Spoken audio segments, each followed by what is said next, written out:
আসসালামু আলাইকুম ভিউয়ার্স, আশা করি আপনারা সবাই ভালো আছেন। আজকে আমি শেয়ার করব আপনাদের সাথে সুন্দর কেকটির ডেকোরেশন। কেকটি ডেলিভারি দেওয়ার সময় ছিল সকালে, এর জন্য আমি ক্রাম কোটিং করে সারা রাতের জন্য নর্মাল ফ্রিজে রেখে দিয়েছিলাম। এরপরে সকালে নর্মাল ফ্রিজ থেকে বের করে আমি ডেকোরেশন করে কেকটি ডেলিভারি দিয়েছিলাম। কেকটি ছিল সাদা এবং পার্পল কালারের কম্বিনেশনে। আমি উপরের অংশে একটা নাইফের সাহায্যে ফিনিশিং এনেছি এবং সাইডে একটি স্কাপারের সাহায্যে ফিনিশিং এনেছি। আমি উপরে যেহেতু পার্পল কালারের রং দিয়ে আবার ফিনিশিং আনবো, এর জন্য ফাইনাল ফিনিশিংটা দেইনি। আমি এখানে ব্যবহার করছি রেডম্যানের পার্পল কালারটি। আমি নাইফের সাহায্যে রঙগুলো ভালোভাবে ছড়িয়ে দেব। সরাসরি একদম রং না দিয়ে আপনারা চাইলে পার্পল কালার ক্রিম তৈরি করে উপরটা কভার করতে পারেন। আমার কাছে মনে হয় যে রং ব্যবহার করলে সুবিধাজনক। যেখানে মনে হচ্ছে পার্পল কালারটি আসেনি, সেখানে আমি একটু পার্পল কালার ক্রিম দিয়ে আবার ফিনিশিং আনব।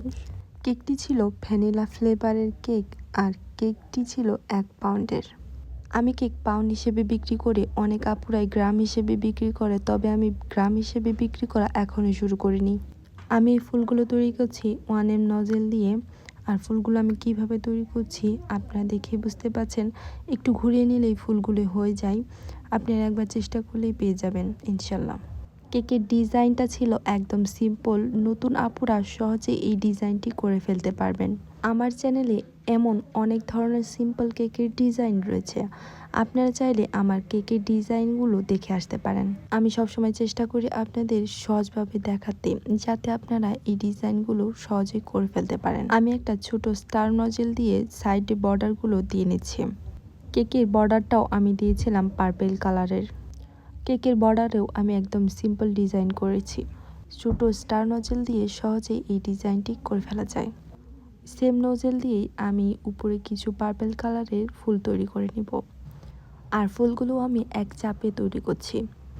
এই কেকের ডিজাইন আমাকে দেওয়া হয়নি, আমার মন মতো আমি ডিজাইনটা করে নিয়েছি।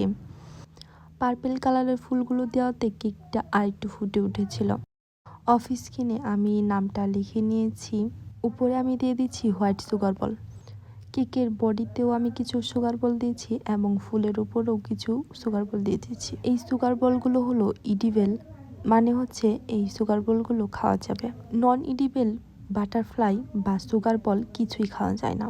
আপনারা যখন কিনবেন তখন জিজ্ঞাসা করে কিনবেন যে এটা ইডিবেল কিনা। আমি উপরে ইডিবেল বাটারফ্লাই দিয়ে নিচ্ছি, আর এই বাটারফ্লাইগুলো অবশ্যই খাওয়া যাবে, কারণ এগুলো ইডিবেল বাটারফ্লাই। আমি উপরে 2টি বাটারফ্লাই দিয়ে নিব, আর দেন আমার কেকটি রেডি। সিম্পল এই কেকটি কেমন হয়েছে ভিউয়ার্স, আজ এ পর্যন্তই। ভালো থাকুন, সুস্থ থাকুন, খোদা হাফেজ।